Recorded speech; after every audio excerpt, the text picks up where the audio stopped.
Well, thank you very much, Michael. And the first thing I need to say is that I'm here under somewhat false pretenses in that when the program was planned and advertised and so on, I was the president. But my term expired just as we were coming up to the finish line about a fortnight ago. And the president now is, in fact, Judith Mossman, who has very kindly allowed me to see this project to its completion. So I hope that you won't treat me like the priestess of Athena did Cleomenes when he went up the Acropolis and chased me away on the grounds of presumptuous occupation of high places. Human beings, it seems, are tremendous show-offs, and their ability to invent new kinds of display seems to be quite inexhaustible from what we've seen today. So much so that if you go into a place which makes a point of not displaying, it almost cannot work. I'm thinking in particular of St. Giles's Cathedral in Edinburgh. At least my first impression on going into it in this great cavernous space is the absence of display. And of course that is the point. There's a theological point behind that. But it is so obvious and so overwhelming that in a way the absence of display becomes a display. And it is rather self-defeating, I think. So we read everything in terms of display, and we engage with it in many ways, interesting ways, and we've been hearing quite a lot today, not only about the objects in themselves, but of course the engagement that people have with these different kinds of displays. We have many kinds of conversations between the objects themselves, conversations between individual viewers and the objects. Conversations between viewers of different kinds that move in all kinds of different directions. Conversations between present and past. In our last talk, we've just heard about how modernity interrogates antiquity and vice versa, and the conversations going on between practitioners and critics of art, and the way that these conversations can lead to a complete reevaluation, rethinking of norms, and in a way redefine what we thought we knew about classical art. And of course there have been conversations going on between the speakers in today's conference.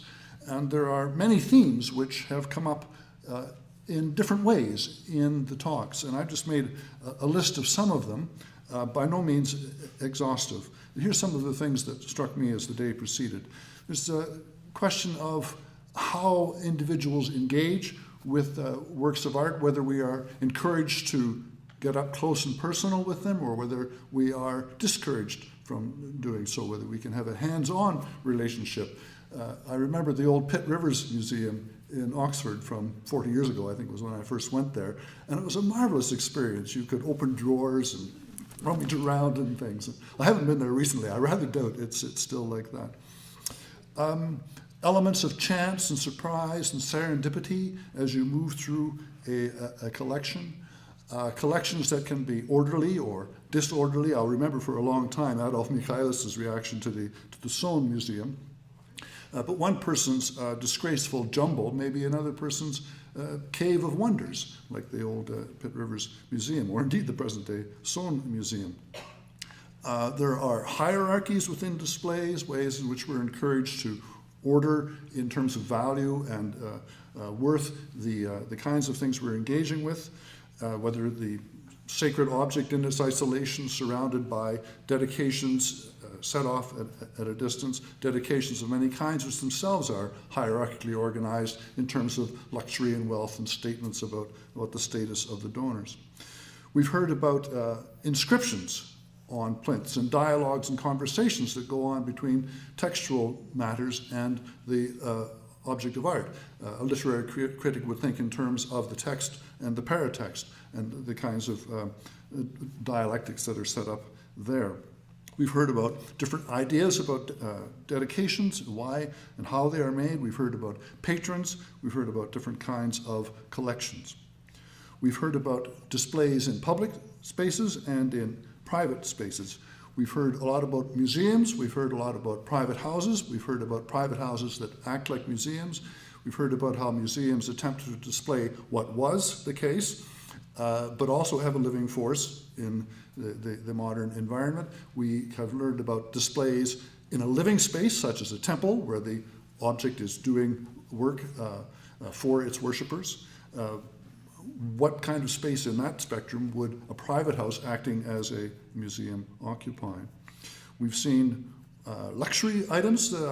Most of the conversation today has been about luxury items, high end of the art market, but we've also heard about humbler dedications. The Getty Museum, I think you could call it a display of displays. This conversation becomes very, very complicated as we move through time, and each generation adds its layer of perspective to the overall tradition. This conversation of viewers goes all the way back to antiquity. We have passages in Pausanias where he's reporting different views about the identity, about the purpose of objects. So this kind of engagement is very old. And in a way you wonder if that isn't actually the point. The point is that the thing does encourage these sorts of conversations. There's a dialogue by Plutarch, which is not about a statue, but it is about an artifact. It's about the letter E at Delphi, mysterious letter E over the entrance to the temple. And nobody knew what it meant. And the whole dialogue is about various theories about what this letter might mean. And you would think Plutarch would know because he was a priest at Delphi. But no, nobody knew. And that's the point. You have these conversations about this mysterious object, and that is the cultural context. We've had questions about technical production and installation. We've had discussions of originals versus copies. I think no one would dare use the word or the expression now, it's only a copy or it's a mere copy. Copies have their own valency, and what a copy is can mean many, many different things. Picasso in some ways a copy, but of course one would not use that term in its older derogatory sense. It's an entirely new reevaluation of that relationship too. Discussions of restoration, discussions about moments of discovery and recovery. We heard about statues being planted for Arundel to discover. There's a story about the King and Queen of Naples who wanted to witness some of the new exciting discoveries coming up from the Villa of the Papyri, so they went down with all the courtiers one day, and the statue that emerged from the ground was that of Pan and the goat. So the king was shocked, and the queen was scandalized, and they all beat a rather disorderly retreat back to Portici. The descendants of the trickster who pulled that one off still prowl the streets of Ercolano today, as I can tell you from personal experience. So many, many different themes came up. There were others too. I'm sure you'll have your own list. But it's been a wonderful day, extremely rich, fabulous papers. I've enjoyed them tremendously. And putting these ideas and these wonderful speakers and these objects all in one place produces a kind of serendipity of discovery. You never know what's going to happen. That's the delight of going to museums, and it is also the delight, may I say, of exploring great libraries. And Catherine mentioned it in her opening remarks that I would return to this theme at the end of the day.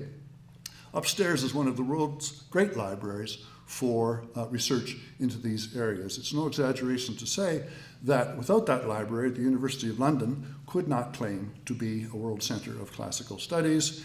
It is the reason why the societies are here, the Institute of Classical Studies, and indeed it is the reason why events such as this are organized and held here. It attracts scholars from all over the world. Just a few weeks ago, I ran into somebody from New York City. The lift door opened, and there was an old friend from New York. I said, "What are you doing here, David?" He said, "Well, I've come to read in the library." I said, "Well, don't you have books in New York City?" He said, well, there's a few in Columbia, and I can order books in by interlibrary loan from Harvard or from Princeton, but it's much easier to put them all on one list and come to London because they're all in the library upstairs. So that's the quality of that library. But it is facing problems and threats owing to rising costs And if we don't do something about that, its future could be under a question mark. So we have launched a campaign, but it's not just about kind of keeping things as they are. We also want to make new opportunities available to people working in the library through modern technology to make its riches available worldwide. So it's going to be about securing the future, but also about transforming the future. So please do look at the literature and consider supporting the library, either through a one-off or an annual donation. All support is very, very much appreciated. So that is the end of my pitch. Let me just close by reiterating the thanks that have been expressed several times already today, and very rightly so, to all of our speakers, to the organizers, particularly Fiona Harr, who's done tremendous work, also the voluntary assistants whom you've seen all around today. Thank you very much indeed for all of your help there. To our generous sponsor, Mr. Christian Levitt, and finally to all of you for coming out today. Thank you very much, and enjoy your evening.